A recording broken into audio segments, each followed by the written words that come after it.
Okay, so a mistake that a lot of you are making is you are trying to burn fat and build muscle at the same time. I want to explain to you in this video why that is a big mistake and you don't want to do that. And I know that there are so many fitness programs like Beachbody out there that are just like, burn fat, build muscle. It's not something that you're going to be able to do simultaneously. Except for if you are a total beginner, so if you're a novice, you haven't done any resistance training whatsoever, you are going to get what's called beginner's gains. You might be able to lose fat and gain muscle at the same time. And I've actually seen, anecdotally, I've seen trainees do that when they're completely new to exercise. So you are going to be able to do that. But then what happens is there's a lot of people who have this logical fallacy because they got beginner's gains by just doing this willy-nilly stuff and they lost some fat. And then once they're no longer a beginner, they've been doing some resistance training, they think that they can continue to gain muscle and lose fat by continuing to work just willy-nilly and by just trying to be randomly in a caloric deficit. And they get stuck, they plateau for a really long time.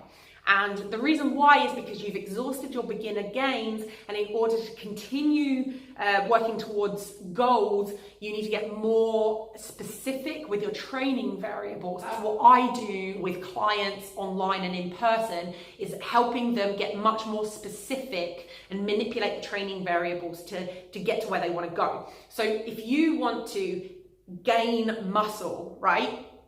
You need to be doing resistance training. That is by far the most important thing. But again, once you've exhausted your beginner's gains, you have to really manipulate things like load, sets, reps, overall training volume, frequency, all of that, intensity, all of that stuff. You need to really manipulate those training variables, and you need to be doing some form of progressive overload in order to continue building muscle. You also need to be eating sufficient protein, something in the range of 0.6 to 1.2 grams of protein per pound of body weight. And finally, you want to be in a calorie surplus. Protein synthesis is an expensive process. Your body isn't just going to build muscle for the sake of it because you want it to happen. It's only going to do it if you give it the specific conditions for it to happen. Again, in a beginner, that process might be a lot more messy and random, but if you are more intermediate or advanced, you have to get a lot more specific with creating the conditions under which your body can build muscle and needs to build muscle, okay? You need to give it a reason to do that. However, if you want to lose fat, you need to be in a calorie deficit. You need to be eating fewer calories than you are burning through exercise. Correction, you need to eat fewer calories than you are burning in total, not just from exercise. That would be dumb. Therefore, you cannot be building muscle mass at the same time. In theory, you could be in maintenance calories and burning some fat and building some muscle, but it's really, really hard to do. Again, when you're a total beginner, you can do both at the same time. But once you get more intermediate and advanced, you have to break it up. So you'll need to be in a calorie deficit in order to burn fat, and to ensure that you're not losing muscle mass, you need to also be eating sufficient protein, and you need to be doing resistance training. It's super important.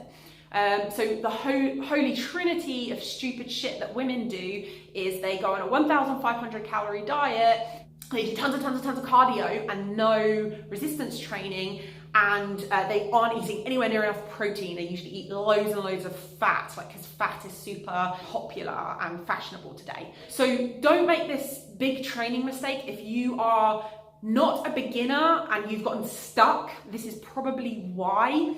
And talk to me about coaching options, because this is really what I help people do. I help them drill down into the specifics of this and get the right conditions for them to ensure that they are working consistently towards one of these goals over a period of 3 months, instead of trying to do both at the same time and not doing either, usually just staying exactly the same. So, if you've been spinning your wheels for a long time, talk to me about that.